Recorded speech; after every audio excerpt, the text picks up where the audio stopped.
पाठ पहला। राजाओं का पहला ग्रंथ, अध्याय 2, पद संख्या 1 से 4, 10 से 12। जब दाऊद के मरने का समय निकट आया तो उसने अपने पुत्र सुलेमान को ये आदेश दिए, मैं भी दूसरे मनुष्यों की तरह मिट्टी में मिलने जा रहा हूँ। धीरज धरो और अपने को पुरुष प्रमाणित करो।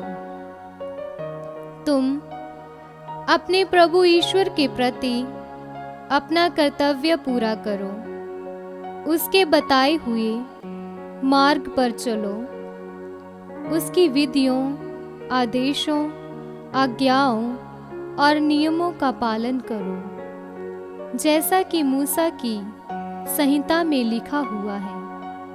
तब तुम अपने सब कार्यों और उद्योगों में सफलता प्राप्त करोगे और मुझे दी गई प्रभु की ये प्रतिज्ञा पूरी हो जाएगी। यदि तुम्हारे पुत्र ईमानदार होकर मेरे सामने सारे हृदय और सारी आत्मा से सन्मार्ग पर चलते रहेंगे, तो इस्राएल के सिंहासन पर सदा ही तुम्हारा कोई वंशज विराजमान होगा। दाऊद ने अपने पूर्वजों के साथ विश्राम किया और वे दाऊद नगर में कब्र में रखा गया। दाऊद ने इस्राएल पर 40 वर्ष तक राज्य किया। हिब्रोन में 7 वर्ष तक और यरूशलेम में 33 वर्ष तक सुलेमान अपने पिता दाऊद के सिंहासन पर बैठा और उसका राज्य सुदृढ़ होता गया। ये प्रभु की वाणी है। ईश्वर को धन्यवाद। भजन अनुवाक्य।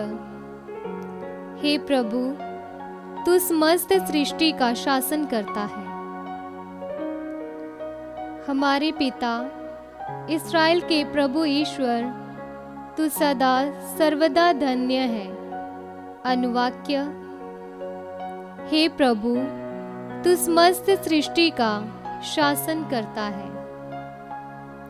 प्रभु, तुझे प्रताप, सामर्थ, महिमा, विजय और स्तुति, क्योंकि जो कुछ स्वर्ग में और पृथ्वी पर है वह तेरा है। अनुवाक्य। हे प्रभु, तू समस्त सृष्टि का शासन करता है। प्रभु, तुझे प्रताप, सामर्थ, महिमा, विजय और स्तुति, क्योंकि जो कुछ स्वर्ग में और पृथ्वी पर है वह तेरा है। अनुवाक्य। हे प्रभु, तू समस्त सृष्टि का शासन करता है। तू सब शासकों से महान है। धन और सम्मान तुझसे मिलता है। अनुवाक्य। हे प्रभु, तू समस्त सृष्टि का शासन करता है। तेरे हाथ में सामर्थ और बल है। तू लोगों को महान और शक्तिशाली बनाता है। अनुवाक्य। हे प्रभु, तू समस्त सृष्टि का शासन करता है।